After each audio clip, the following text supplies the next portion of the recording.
Ang lahat po ng bagay ay may enerhiya. May energy po. Yan din po ang dahilan kung bakit nalalapitan tayo ng mga evil forces o negative energy. Yung pong mga hindi magagandang enerhiya o mga evil spirits na tinatawag po. Alam niyo kung bakit? Ang pinaka-powerful po na energy, pinakamalakas na energy, ay pagmamahal, pag-ibig, or love. Ang pangalawa po ay fear, yung pagkatakot. Ang pangatlo ay anger, galit. Katulad po ng paggalit na galit ang isang taong naapi at nagsabi,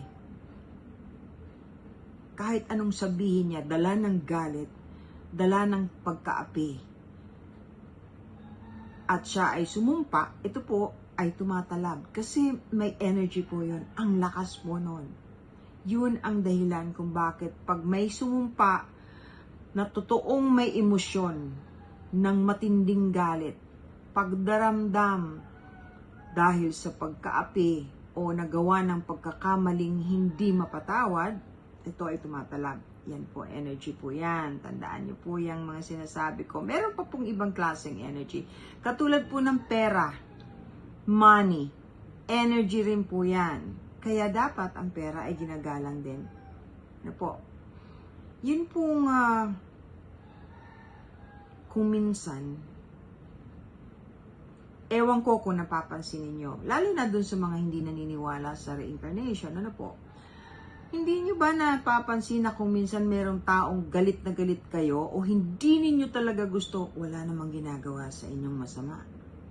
Wala ring sinasabing masama. Yun po ay dahil sa nararamdaman ninyo yung enerhiya ng taong yun na may kinalaman sa inyo. Ito po ay may kinalaman sa inyong nakaraang buhay na maaring kaaway mo noon at nagkita kayo ngayon. Cellular memory po, may energy niya ay kilala ninyo, kaya nararamdaman ninyo. Ganon din po yung love at first sight. Hindi po ba? Nagtataka yung iba, hindi raw totoo na merong ganon. Naku, marami pong magpapatunay na takang-taka kahit sila mismo kung bakit gustong-gusto at napapaibig sila sa isang tao na bago lang nilang kakilala. Love at first sight. Kasi po, may recognition, soul recognition. Yung energy nila, magkakilala, magkapareho. Ganun po yun. Kung sino yung galit ka, kung sino yung napapaibig ka, o kaya yung taong palagay na palagay ang loob mo. Kasi pareho kayo ng frequency, pareho rin kayo ng energy. Hindi mo naman kamag-anak. Marami pong ganyan. Lahat ng bagay ay may enerhiya. Ang aura ay may enerhiya. Kasama po ng aura, yung kulay ng tao, ang enerhiya.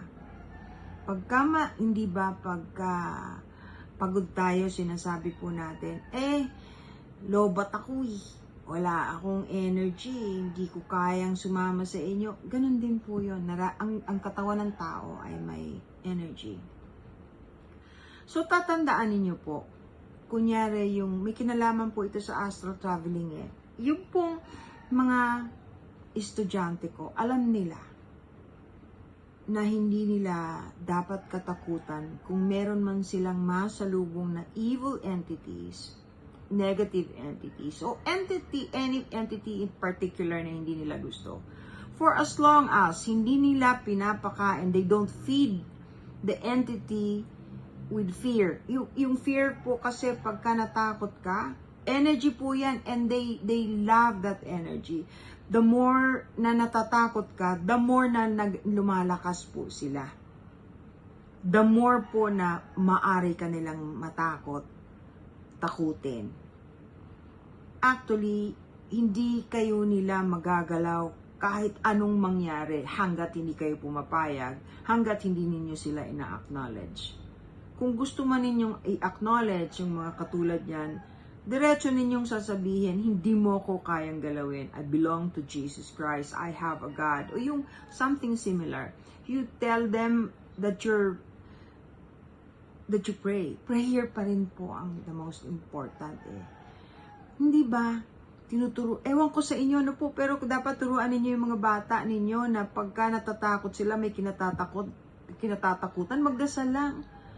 Magdasal lang. Yun ang unang gawin. Lalo na kaya hindi dapat tinatakot ang mga bata na may mumu pagka madilim, huwag kang pupunta dyan o sa ilalim ng kama. Yan po ang tinuturo ko sa mga estudyante ko. Napaka-importante po niyan. So yung mga nananakot na maaring masaktan sila pag nag-astral traveling dahil baka may makasalubong na negative energy o bad entity, hindi po mangyayari yon for as long as you don't feed them with fear. Ganun din po yung mga kaluluwa. Yung binanggit ko na po ito. Yung nagtataka yung marami. Naaawa ako dun sa mga nalulungkot na nagme-message sa akin. Bakit daw yung mahal nila sa buhay? Hindi man lang nagpapakita sa kanila. Hindi nagpaparamdam. Hindi po ibig sabihin hindi kayo mahal o hindi kayo naaalala. Ang problema lang, they need energy, enough energy to be able to manifest themselves para makapagpakita sa inyo. Kung gusto nila kayong makita, gagawa sila ng paraan. Ang problema lang po, masyado tayong, actually ang nahihirapan talaga yung naiiwan, hindi umaalis eh. Kasi busy din sila. Hindi po lahat ng namamatay, merong gustong sabihin. Yung iba po ay pagka namatay na, ay nakahinga na ng maluwag. Kahit walang hininga, ibig ko po sabihin, maligaya na sila, wala nang iniisip, lalo na yung nanggaling sa sakit, wala nang nararamdamang pain. So unawain po ninyo, ipagdasal po ninyo yung mga mahal ninyo sa buhay na akala ninyo hindi kayo naalala or hindi na kayo mahal, kaya hindi nakakapagpakita. Tandaan po ninyo ha, yung energy, lahat po ay may energy. Lahat ng bagay. Huwag niyong kalilimutan. Ang susunod po dyan, vibration at saka frequency. Lahat po ng nagre-request sa akin ho, na ipagdasal kayo, huwag kayong mag-alala, pinagdadasal ko po kayo isa-isa. Lahat po kayong humihiling. Kung alam niyo lang. At saka, ipagdasal po natin ang earth, ang kalikasan. Magtulungan po tayo para wag tayong daanan ng napakatinding mga kalamidad. Ano po? Kaya po nga napakasarap pumunta sa mga lugar na katulad ng mosque o simbahan. Kasi very holy ang energy ng loob ng lugar na ng mga yan. Lahat ng places na pinagdadasalan ng kahit na anong relihiyon ay napakasarap umupo. Masarap sa pakiramdam kahit hindi mo religion. Pag pinasok mo, yung energy kasi doon ay maganda. Kasi ang lahat ng taong nagdadasal, ang kinakausap ay holy, tagalangit. Di syempre, ang ganda ng energy sa mga lugar na yan. Pero hindi pa rin po ibig sabihin na como holy ang lugar, wala man durukot. Alam nyo naman kung gaano katerible ang mga demonyong naglipanan na sa lupa. Kaya nga po, magdasal tayo palagi, ask for protection, at mag-iingat pa rin. Mahal ko po kayo. Sige po, God bless.